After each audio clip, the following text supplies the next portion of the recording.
ইসলামী যুব আন্দোলনের আজকের এই মহাসমাবেশে আমি আমন্ত্রিত হয়ে নিজেকে অত্যন্ত ধন্য মনে করছি। আমরা ছোটবেলা থেকেই একটা বাক্য জানি যে কথা কাজে মিল পায়, পীর সাহেব জন্ম নাই। আজকে আমাদের মাঝে সেই ব্যক্তিটা আছেন।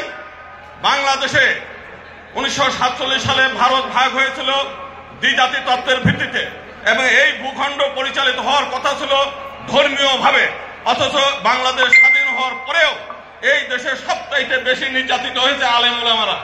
এবং আমরা দেখেছি যে যতগুলো হিন্দুদের বাড়ি হামলা হয়েছে, লুটপাট হয়েছে, অগ্নিসংযোগ করেছে, সবই করেছে আওয়ামী লীগ, কিন্তু দায় করেছে তারা কৌশলগতভাবে দায় দিয়েছে ইসলামী বিষয়ের উপরে। আজকে আমরা চাই যে আজকে যে বৈষম্য বিরোধী যে আন্দোলন, সেই আন্দোলনের ফলে আজকে একটা মুক্ত বাংলাদেশ আমরা পেয়েছি। আগামী দিনের বাংলাদেশ চরমোনাই হুজুরের বাংলাদেশ। এবং আমরা চাই যে আগামী দিনে ইসলামী আন্দোলন সহ যারা বাংলাদেশের ধর্মীয় নেতৃবৃন্দ আছে তাদের মাধ্যমে এই দেশ পরিচালিত হবে এবং সেটা হলেই বাংলাদেশের যে সমস্ত মাইনরিটি সমাজ আছে তারা শান্তিপূর্ণভাবে নিরাপত্তা নিয়ে বসবাস করতে পারবে।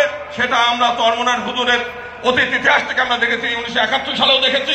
পরবর্তীকালে এই 5 তারিখের ঘটনায় আমরা দেখেছি যে আপনারা প্রত্যেকটি মন্দির পাহারা দিয়েছেন, গ্রামে গঞ্জে সমস্ত হিন্দু পাড়া মহল্লা আপনারা পাহারা দিয়েছেন। সেজন্য সমগ্র হিন্দু সমাজ আপনাদের কাছে কৃতজ্ঞ।